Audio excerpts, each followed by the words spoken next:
Hello friends, my self Milind Kumar Gautam और आपका स्वागत है मेरे यूट्यूब चैनल में। हम आज पढ़ रहे हैं अमीन चैप्टर की बहुत ही इंपॉर्टेंट रिएक्शन, डाई एजोटाइजेशन, यानी प्रिपरेशन ऑफ डाइजोनियम सॉल्ट।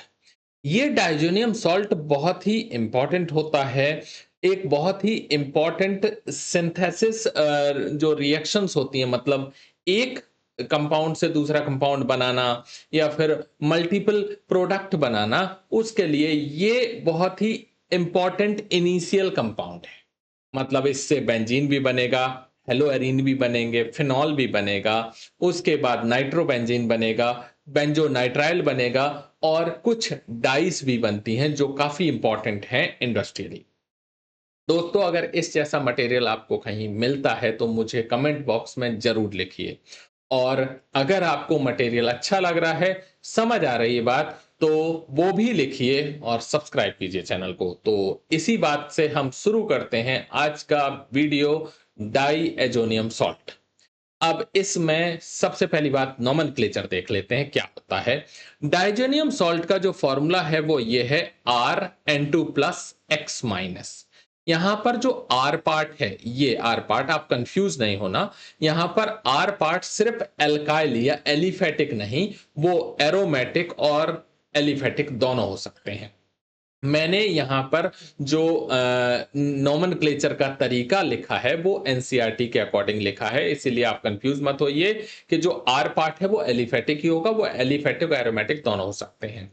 और जो एक्स माइनस है वो हमेशा हेलोजन ही नहीं होगा, वो हेलोजन के साथ साथ और भी, जैसे कि हाइड्रोजन सल्फेट और BF4- भी हो सकते हैं हेलोजन के साथ में, ये भी पॉसिबल हैं। बाकी बीच में जो कॉमन रहेगा वो यही है। ये देखिए, इसको आप ऐसे लिख सकते हैं या फिर N2+ लिख सकते हैं, ये कॉमन रहेगा। अब जैसे अगर कहीं पर बेंजीन है तो आप क्या लिखेंगे, बेंजीन डाइएजोनियम क्लोराइड। अगर कहीं पर ये हाइड्रोजन सल्फेट है तो बेंजीन डाइजोनियम हाइड्रोजन सल्फेट। ठीक है, तो क्या हो गया, नेम ऑफ पेरेंट हाइड्रोकार्बन, फिर डाइजोनियम सॉल्ट जो कि है N2+, और नेम ऑफ एनाइन जो लास्ट में है। ठीक है, क्लियर है, ये हो गई नेमिंग। अब उसके बाद है, जैसे यहां पर है एल्काइल डाइजोनियम सॉल्ट, ये हाईली अनस्टेबल होता है।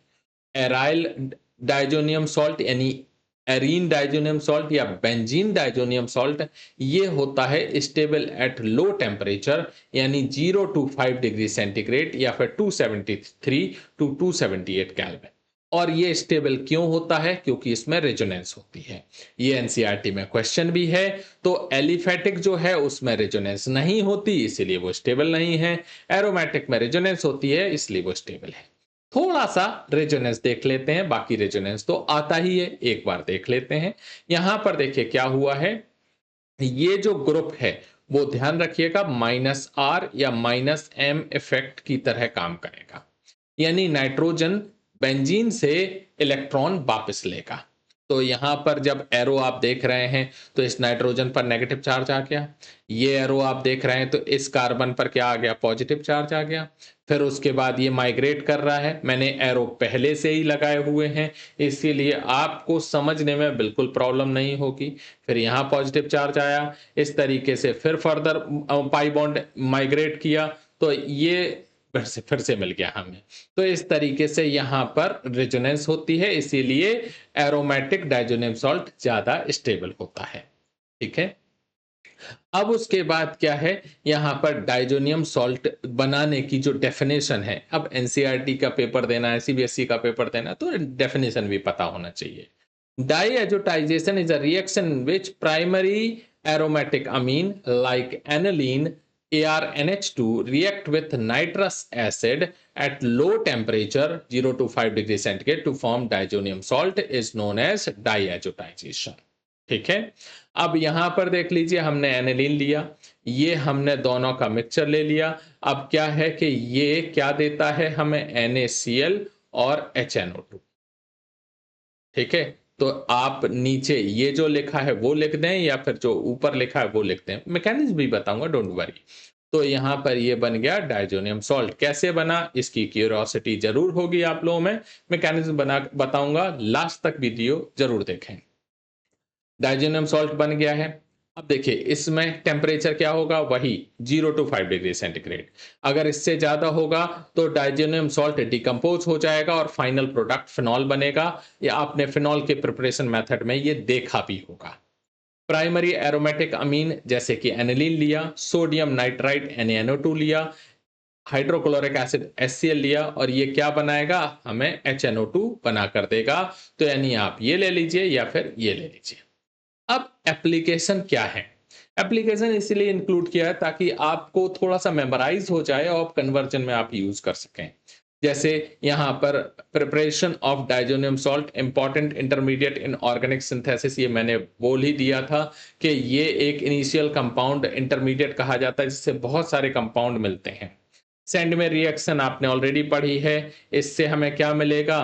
क्लोरोबेंजीन बनेगा, ब्रोमोबेंजीन बनेगा, बेंजोनाइट्राइल बनेगा। गैटरमैन रिएक्शन सिमिलर होती है, इसमें भी क्लोरोबेंजीन, ब्रोमोबेंजीन मिलता है। थोड़ा-सा डिफरेंस है रिएजेंट का, वो आप सेंडमेयर और गैटरमैन जो इंडिविजुअल रिएक्शन हमारे यूट्यूब चैनल पर है, वहाँ देख लीजिएगा। कपलिंग रिएक्शन, इसमें एजो डाई बनती हैं अलग-अलग कलर की, जिसका यूज़ हम डिस्टिंग्विशिंग टेस्ट के लिए कर सकते हैं, इसका भी वीडियो पड़ा हुआ है। फिनॉल प्रिपरेशन मैंने ऑलरेडी ऊपर बता दिया, अगर हम हीट कर देंगे या टेम्परेचर बढ़ जाएगा तो ये डिकम्पोज़ होकर हमें फिनॉल दे देता है। अब जो बच्चे वेट कर रहे हैं कि कैसे रिएक्शन होती है, वो देख लेते हैं। मैकेनिज्म सबसे पहले generation of nitrous acid HNO2 बनाने के लिए हमने NaNO2 लिया, HCl लिया, HNO2 बन गया और NaCl निकल गया। अब HNO2 यहाँ पर HCl ज़्यादा स्ट्रॉन्ग एसिड है, HNO2 H प्लस के साथ रिएक्शन करेगा तो क्या बनाएगा, H2NO2 प्लस, मतलब कुछ ऐसे OH, ये N, इसमें O, ये बन गया आपका,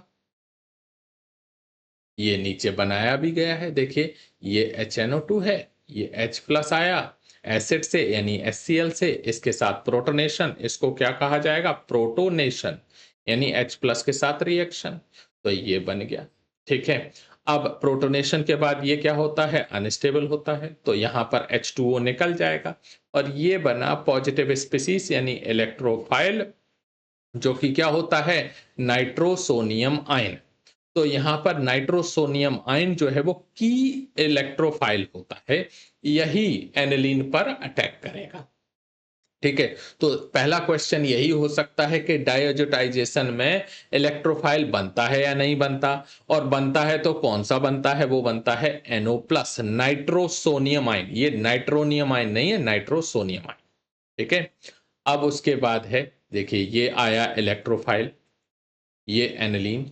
अब ये पॉजिटिव आयन है और एनिलीन के पास क्या है, लोन पेयर है, तो वो इसको देगा। ठीक है, अब इसको देगा तो यहाँ पर ये बॉन्ड आगे गया तो ऑक्सीजन क्या हो जाएगा, न्यूट्रलाइज हो गया, ये देखिए न्यूट्रलाइज हो गया।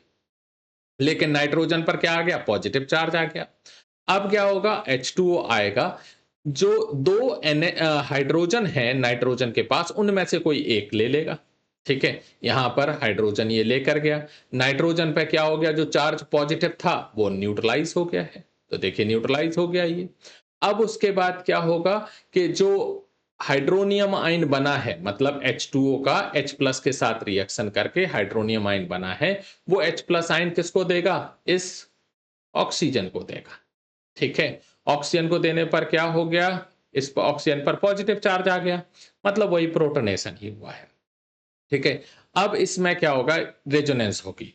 ठीक है, तो यहाँ पर ये जो लोन पेयर है नाइट्रोजन का, वो रेजोनेंस में पार्टिसिपेट करके यहाँ पाई बॉन्ड बनाएगा, ये पाई बॉन्ड आगे शिफ्ट हो जाएगा, तो ये देखिए रेजोनेटिंग स्ट्रक्चर बन गए। ये इनमें से दोनों में से कोई एक ले लीजिए जिसको हम आगे यूज करेंगे।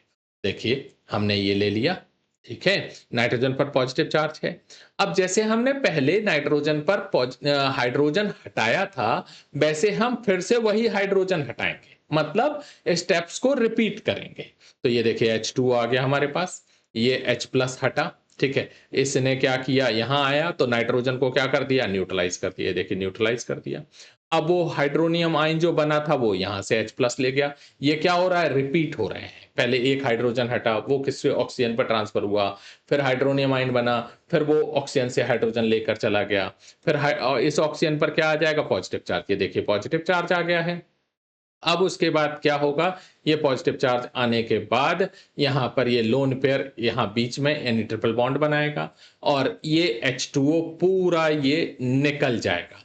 तो देखिए ऐसे बन गया ये, ठीक है? नाइट्रोजन पर पॉजिटिव चार्ज आ गया और ये X- तो सॉल्यूशन में होगा ही और वो वापस आ जाएगा। तो इस तरीके से डायज़ोनियम सॉल्ट बन गया। आप इसको 2 बार देखेंगे, आपको क्लियर हो जाएगा बहुत आसानी से। मेन चीज़ ये है कि नाइट्रोसोनियम आयन बनता है और वो अटैक करता है एनिलीन पर, स्टेप्स रिपीट होते हैं और डायज़ोनियम सॉल्ट बन जाता है। इसी तरीके से पढ़ते रहिए, वीडियो को लाइक कीजिए। Thank you.